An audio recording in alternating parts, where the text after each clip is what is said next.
What's up, guys? Welcome to Module 13, the final module of the White Coat Compass. It's kind of crazy to have gotten to this point. Congratulations for finishing this course. I hope that the things that you've learned in this course are things that you will be able to take with you throughout your journey as a pre-med. Module 13 is about what to do when the application cycle doesn't work out, when you have to reapply to medical school, as many people do. This is not going to be a long module, and the reason being is because I don't think that there's much I can tell you that if you have done everything else that you've learned in this course already will greatly benefit you. I think that if you apply everything you need to apply in this course, and if you approach your application cycle on time, and if you're bringing in your best scores and your best grades, and really delivering in all areas of your application, you're going to be successful. And if you are not successful, it is likely not because you had any major issue with your application. There may be little things that can be changed, and we're going to go into that, but it's likely just a matter of luck. And like it or not, luck does play a role in the medical school process. So let's dive right in. What to do when it doesn't work out? Well, the first thing is I want to just talk about managing stress and anxiety and disappointment, because these are real, and the way that they impact your journey and the way that they impact your progress are real. I want to talk about how to improve, right? How to grow, how to get feedback, how to address shortcomings and address your strategy for reapproaching your next application cycle. I kind of want to talk about something regarding the reapplicant timeline, things that I think are important as you consider the crossover between the end of one application cycle and the beginning of another. And then I want to talk briefly about how to know what to change on your application and what to leave alone, what's wrong and what needs to stay as it is. So diving right in, managing your emotions. This may be the most important thing, right? Because when you encounter a major hurdle like not getting accepted to medical school, it's really easy to find yourself saying, gosh, like, I'm just not a qualified applicant. I'm not built for this. I'm not ready for this. I'm not as good as I thought I was. I gave so much anticipation and so much hope in this process, and now I wasn't able to deliver. And your beliefs about yourself can start to change, and those beliefs affect your behavior, and they affect what you do. But what I think you need to do is approach the application cycle with kind of a sense of humility and meekness, understanding even a great applicant has been seen a million times. I mean that, there are many, many great applicants who apply to medical school. So even if you are a great applicant, approach the cycle with meekness and humility. And that way, if you end up being disappointed, you can say, you know what, that's okay. Like, there's some really strong applicants this year. They got in. Exercise stoicism. Some things are not in your control. It may have been that whomever picked up your application for the first time just decided they didn't like what they saw. They resonated with a different application more. Recognize that a missed acceptance is not a sign of failure. There is no real failure in the medical school process. I suppose if you flunk out of medical school, that could be considered a failure. If you give up in the middle of residency, that might be considered a failure. But overall, the only way to fail in this process is to simply give up, right? So that's why I think you should adopt an internal locus of control, where you say, hey, I'm going to control the things that I can control. I'm going to do everything I can to control those things, and I'm going to leave the other things that are outside of my control alone. Then, of course, just get ready mentally to kind of get back up to the plate again, because as you're finishing one cycle, you're getting close to starting another one, and you have to re-prepare yourself for going through that process yet again. So once you've managed your emotions, once you're in the right state of mind, once you've maybe talked to a therapist, once you've done all that kind of stuff, then you can start to look at, hey, what do I need to do to improve my application? Well, I think the answer to this is feedback. I think you need to get feedback from schools that you apply to. I think you need to get feedback from mentors. The reason I think you need to get feedback from schools is because only schools can tell you what they want to see on your application. And keep in mind, not every school is going to give you feedback. In fact, I think it's kind of difficult to get feedback from schools because they're very, very busy. The people to whom it matters maybe really don't have the time to be engaging with you like that, especially during, the interview season and the orientation season, which, maybe around the time that you're kind of wanting this feedback, right? The application cycle is coming to a close. It's over. And These people are very busy. Nonetheless, I think you should push for this feedback. I think that every chance that you get to hear from a school about what they want to see on your application is going to be useful. Even then, I think you should take it with a grain of salt. There are instances where your application was great, it was totally fine. Schools may be willing to tell you that, and they just may say, hey, the candidate pool that we had this cycle was really, really strong, and we had to make some really tough decisions, and the decisions we made were very, very nuanced. Doesn't mean we wouldn't accept you next year. It just depends on the application pool, the applicant pool. And the reason I say that you should take the feedback that schools give you with a grain of salt is if they say, hey, we really want to see this or this or this on your application, and they seem like really, really kind of, low yield kind of things, and you're like, well, that just doesn't seem like a big deal. It may be that it really is not a big deal. And again, the schools just had such a competitive application cycle and a competitive applicant pool that your application just kind of didn't fit in the list of acceptances. So it doesn't mean that your application needs a major overhaul. It may be and probably doesn't. And that's why I think that you should take all feedback with a grain of salt, but you should also take it in stride. Getting feedback from your mentors is important.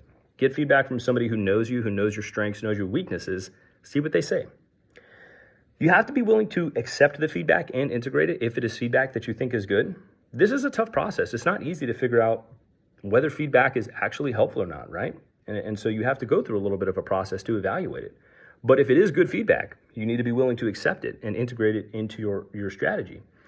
And you need to be open to hearing about and accepting shortcomings that you may have in your application.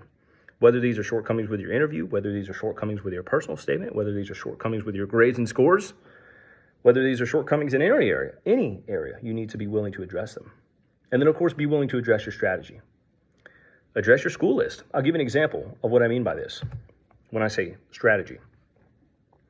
If you're applying to medical school with a 3.5 GPA and a 500 MCAT, decent metrics by all accounts, but you're applying to exclusively NYU, Harvard, Yale, Kaiser Permanente, Columbia.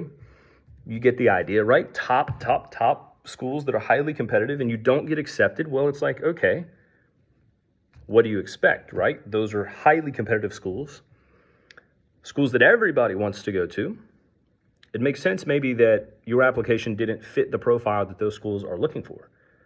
Do you need to adjust your school list? Does your school list actually make sense? Now, if you decided, I want to go here and nowhere else, there may be some work that you need to do to make that happen, but I think flexibility is a great quality in this process. I think you need to be willing to confront the fact that your essay topic may not have resonated, your personal statement essay topic may not have resonated with applicant reviewers, with admissions committees at these schools. Be willing to change it if needed.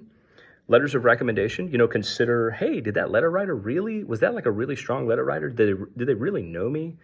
Or was that just somebody that I kind of filled a gap? Whatever. Well, great. If you need to address that strategy, now you have a little bit of time to address that strategy. You have time to connect with a new letter writer if needed and get a new and better letter. So how to know what to change? Well, I already briefly touched on this, but I think overhauling your application is really not usually the best strategy. Most medical school applicants have at least a few things right on their application. They've done a number of things right, usually many things right. And I think that many unsuccessful applications are good enough that they could be accepted and successful in another cycle, right? So that just means that, again, the applicant pool was so competitive for the schools to which you applied in a given cycle that perhaps if the applicant cycle looked a little bit different the following year, you might get in. And additionally, I think it always helps to be a reapplicant at a lot of medical schools because they see your persistence and your interest in that school. It may be that you change very little about your application. And that can be a tough thing because you go into an application cycle, it doesn't work out, and then you go into the next application cycle and you're like, oh my gosh, I've only made a couple small tweaks. I thought my letters were good. I thought my personal statement was good. I can't do anything about my grades and GPA and MCAT score, at least for now. Like, everything's kind of good. It doesn't feel comfortable to walk into a new application cycle having not really changed much. That's very nerve-wracking, and I get that. But it may be that that is the best approach.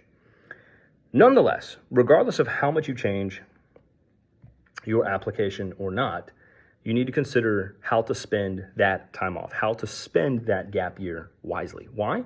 Because in the event that you decide to make a change on your application, or you late in the process decide that you need to make a change, do you have time to make that change? If you need a new letter writer? Do you have time to connect with that person? Get started on that early. Get started on that process of looking at your application and deciding what to change early, if anything, so that you can begin to take those steps sooner than later and make sure that you're on top of those things. And a quick little tip there, just make sure that you reapply to FAP, the Fee Assistance Program with the AAMC, if warranted, like if you're eligible for it. Because, again, you're going to have to reapply, and you're going to want to utilize that service. You can utilize that service up to 5 times, 5 cycles in your life.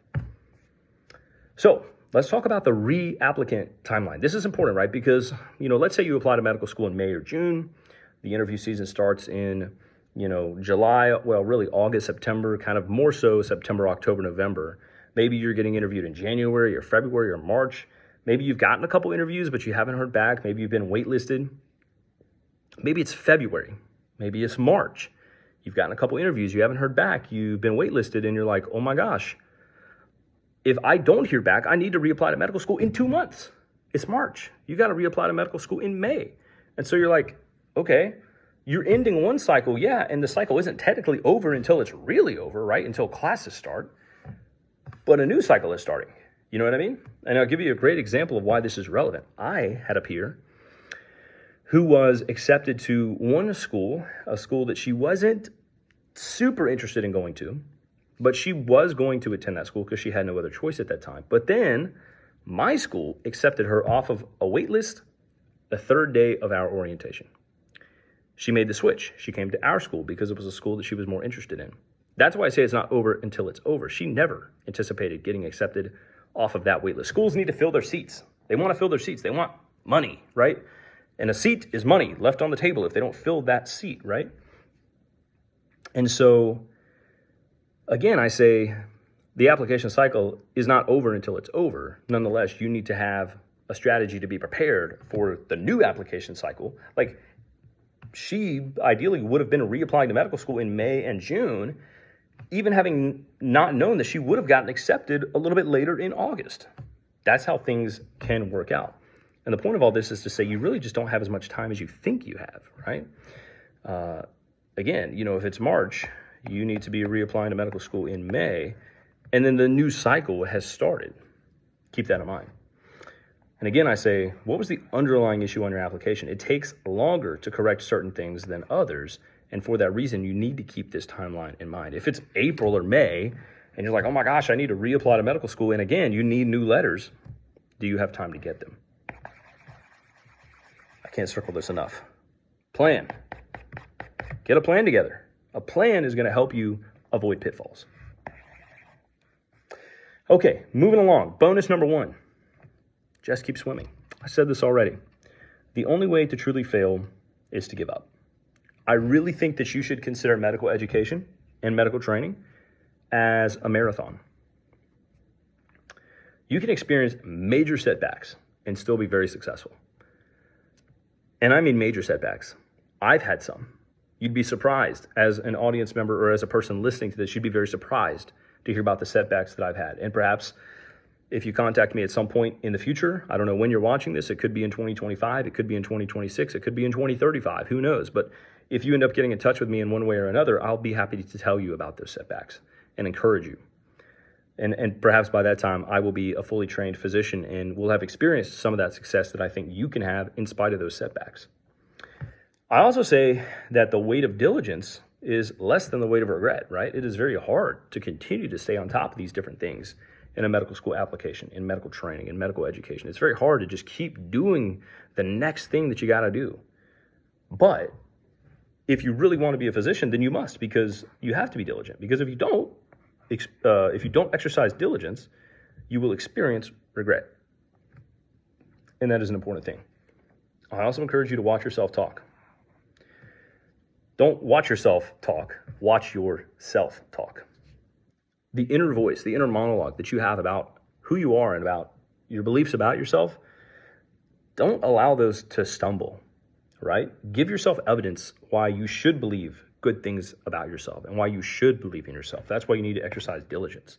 When you exercise diligence, you give yourself evidence that you're doing what you need to be doing, and that feels good. It's a positive reinforcement type of thing, and it's helpful, right?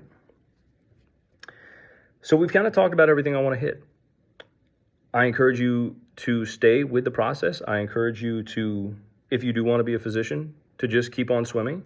I encourage you to make a plan when things don't work out as you expected, and to just keep coming up to bat. Just keep swinging at the ball. And so with that, Godspeed, future doctor. I think you're going to make it. I think we're all going to make it. Again, I don't know when you're watching this, but I encourage you to reach out to me. I'm going to put my email right here. I've had this email for a very long time, and I would be happy to hear from you. So I encourage you to reach out if you need some support, if you need some guidance. Again, I don't know when you're going to see this, but I'll have that email probably forever. So I encourage you to reach out, and I'll be happy to respond to you. Again, good luck. I think you're going to do great. We'll see you on the other side.